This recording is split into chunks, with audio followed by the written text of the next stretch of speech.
So about a month ago, I finally got around to beating Fallout 3's Abraham Lincoln, in which I went around the wasteland rescuing any and all people who may have been enslaved in one way or another. The video was received very well. So well in fact that a lot of people requested a second part, noting a few more places that would need to be liberated.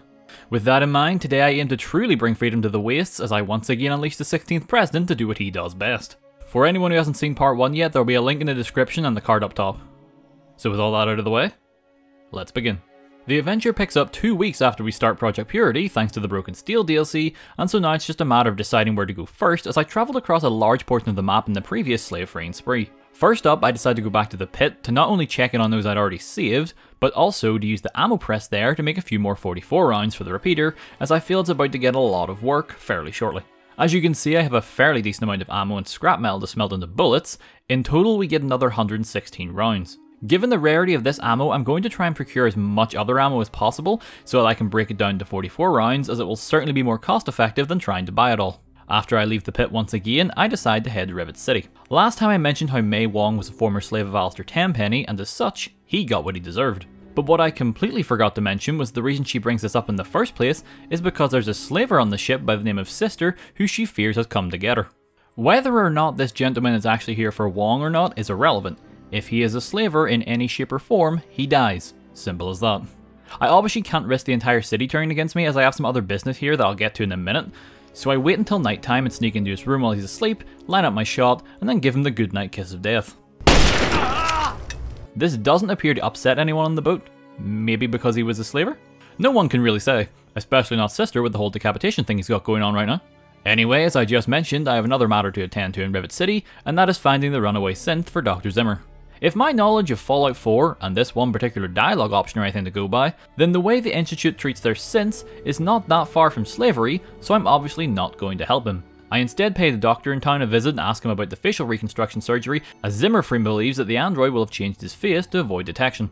Then right as I'm listening to an audio log the doctor gave me about the reconstruction surgery, Victoria Watts, a member of the Railroad, approaches me and begins to get mad, believing I plan to turn into Synth. I, of course, tell her that's not going to happen, and instead she gives me a component to hand to Dr. Zimmer that will make him believe that the synth is dead. I, of course, do just that, and Zimmer agrees to leave, and just like that, slightly less slavery in the world. As for Zimmer, well, he is essential even after the quest, so we can't outright kill him. Hopefully one day Abraham will make his way to the Commonwealth and destroy the Institute, but sadly that day is not today. With that, my business in Rivet City is concluded, and I decide to head for Underworld to see about freeing Charon from the clutches of Azrakal. I in fact call him out on this, and he tries his best to dissuade me that this is in fact not slavery and instead ethical, but I ain't buying it, and I'm also not buying Charon's contract, as that would just be slave trading, so instead, much like Sister, one easy bullet in the back of the skull is enough to free Charon. This method, however, means there's no way for us to get Charon as a companion.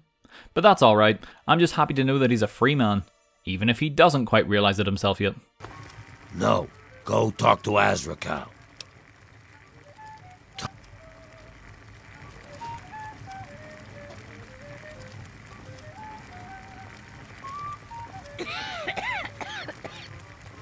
It's been a while. While here, I begin talking to some of the locals, one of which is Carol, a ghoul who acts as a mother figure to Gob in Moriarty's saloon back in Megaton.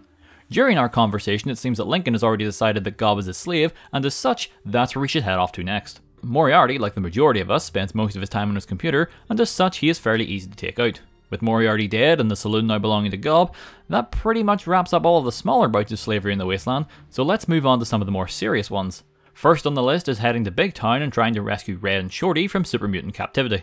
On the way to the prison where the captives are being held, I get a small warm-up when I am attacked by a mutant along with his centaur and a pack of vicious dogs who just happen to be in the area. The centaur goes down fast because he is in fact a centaur, and then the mutant's head just as easily explodes after a few bullets. Surprisingly, it was the dogs that ended up doing the most lasting damage as they backed me up against a rock wall and began taking chunks out of my presidential trousers. I am able to escape with my life to fight another day. And fight I shall as I approach the prison and head in the front gate ready to throw down. They don't have much in the way of an outer guard. In fact, it's just too easy to deal with super mutant brutes. I would like to admit I'm also surprised by how many crits I've been getting, seeing how I only have 1 luck for obvious reasons. When I breach the front door, I take out another 2 mutants inside by acting like a hyperactive whack-a-mole machine, all before reaching Red in their cell, who's being guarded by a super mutant overlord. At this point I am a little worried, as these versions of super mutants tend to have a lot of health as well as pack quite a punch. That said, I am goddamn President Lincoln, I have long limbs, and I'm in the Wrestling Hall of Fame, so if anybody is going to pack a punch, it's going to be me. Turns out getting up in his face like this wasn't an immediate death sentence, and instead this actually worked better than using the repeater. I suppose to be fair, I do have 3 levels in the Iron Fist perk, which significantly increases my unarmed damage. I also managed to knock him down a fair few times, meaning I get plenty of free damage on him and ultimately came out the victor with very little sustained damage. I then let Red free, but before we leave, I head down to find Shorty, and wouldn't you know it, another Overlord. Seeing how well it worked just a few minutes ago, I also charged this one with my fists. I even managed to glitch disarm him as I knocked his rifle to the floor, yet all the while he still acts like it's in his hands. Nevertheless, it doesn't take long before I once again prove that just how good of a fighter Lincoln truly is. When I take the kids back to Lamplight, I refuse a reward, and then offer to take out the remaining super mutants who are no doubt about to attack the town. Usually, they rush the town and you can just wait for them on this bridge, but that didn't happen. Turns out some nearby slavers of all people engaged them first and were stopping them from reaching the town. Now while that is kind of them, we can't forgive their past transgressions, and as such we promptly fill them full of holes. With Big Town now safe, I began to head northeast past the Temple of the Union to the Republic of Dave, or more accurately, the Dictatorship of Dave. The journey was mostly peaceful with no real threats other than when I got jumped by a bear and punched it so hard that I maxed out my unarmed skill.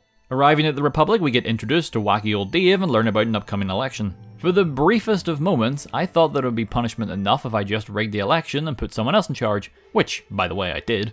But by this point, every other figure in power that's ruled over someone else has met swift justice at the end of Abe's gun, so Dave should be no different. With that in mind, as Dave left, I decided to walk with him for a while until he was just far enough away from anyone who might help, and pulled the trigger, and just like that, executed Dave the Dictator. As I pondered about where to liberate next, I ended up stumbling straight into the Deathclaw's home turf. Ironically, this is actually where Dave would have ended up if I hadn't blown his brains out. As you can imagine, the Deathclaws hit relatively hard, but I'm able to circumvent this by hitting them harder and by having my stim packs hotkeyed at all times. After crippling and then killing the final Deathclaw, I figured that since I'm at the most northern part of the map, that I should head east to Oasis and see about freeing Harold from a fate worse than death. When I enter the Grove, I immediately huff the special dust without a second thought and come face to face with Treebeard. We chat for a little while and he asks me to kill him. I of course oblige, and rather than turn him into a bonfire immediately, decide to go the more humane way and see about destroying his heart in the underground caverns down below. This place is filled to the brim with crab people, which isn't actually a bad thing as it gives Lincoln some time to flex his muscles. Believe it or not, using my fists actually seems to be more effective than using my gun on them for some reason. Granted, I'm not going to complain if it saves me ammo and in turn another stop off in the pit. With the last of the crabs pummeled into dust, I make it to the heart and I just crush it with my bare hands.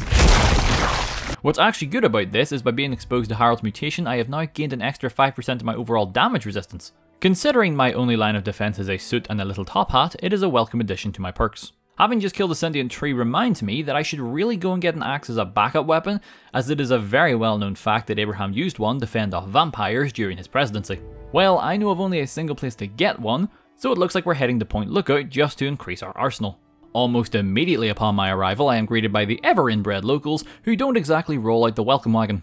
It matters not, however, as I am still packing the superior firepower. Neither one of them is carrying an axe though, so I head for the nearby smoking mansion to play an overly long game of tower defense as I come to the aid of a ghoul named Desmond. And he is just a delightful person, let me tell you. The tribals assaulting the mansion can take a surprising number of shots to the head before they go down. I do manage to pry an axe from one of their cold dead hands, however, so that's a win in my book. This whole section isn't too long or difficult. Desmond has plenty of healing supplies lying around the place, so dying is never really an issue. The only major problem I began to notice was that near the end I was fairly low on 44 rounds, so I made sure to only shoot people I knew for certain that I would hit. That said, the final wave of tribals attack you in the main hall of the mansion, where Desmond has mines, dogs, and turrets set up, so I realistically don't have to do anything if I don't want to. Once it's all said and done, I unlock yet another perk, this one increasing both my damage and defense while standing still. Now, considering I was only here for the axe, I could just leave right now, but seeing how I'm already here, and that the main quest to Point Lookout is fairly short, I decide to stay and finish it up. First things first, I need to figure out what these tribals are up to, and what better way to find out than by joining their cult.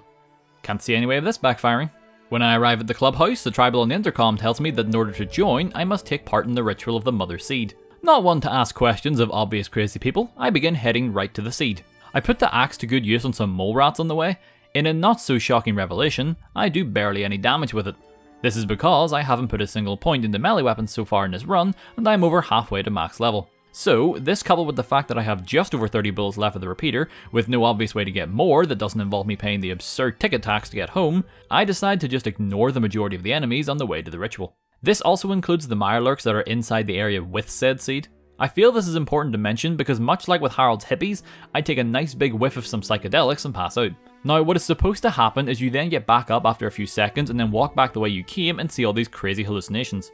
Which, by the way, does still happen, but now this time, I get battered around by the Mirelurks along the way. This all culminates when I reach the end and get approached by the Mr. Burke hallucination, aptly named Mr. Break, who then proceeds to fight the Mirelurks. We will not even begin to question how this drugged up fever dream of an imaginary person is able to hurt and kill creatures that exist in the real world. Thankfully, we don't have to ponder that mystery for long, as the dream bomb explodes and I wake back up in the real world being spat on by flies. Lovely. I then remove my hat to notice Lincoln now has a pretty big scar down the left side of his head, along with all of his hair shaved off. Lucky for us, the power of Lincoln cannot be stopped by some mere tribals, and I'm able to remove the scar and grow my hair back instantaneously by simply re-equipping his famous hat. Looking for answers, I head back to the cult, and I am now gained entry to their little sanctum and meet up with another new member called Nadine, who thankfully doesn't have much for brains, and she gives me the location and key to find the leader of the cult, Jackson. Thinking I have some good news, I return to Desmond to let him know, and instead he scolds me for being an idiot and not checking it out before reporting to him. Fair enough, I suppose. So I enter the leader's secret hidey hole, find him, and then put a bullet right in his neck in hopes of freeing the rest of the tribals. That won't cut it, however, as it turns out this brain known as Calvert is instead the real reason behind the cult, as they seem to think he's some sort of god. You could almost say the tribals are his unwilling slaves. Now, I report back to Desmond, and for once he's actually somewhat pleased, and then he tells me to head back down to the docks to put a signal jammer on the nearby Ferris wheel so the brain can't command the tribals anymore. So I do just that, and like clockwork, the brain then sends his tribals to stop me. Turns out these ones aren't the brightest, as I'm able to slip right by them unseen with little to no effort.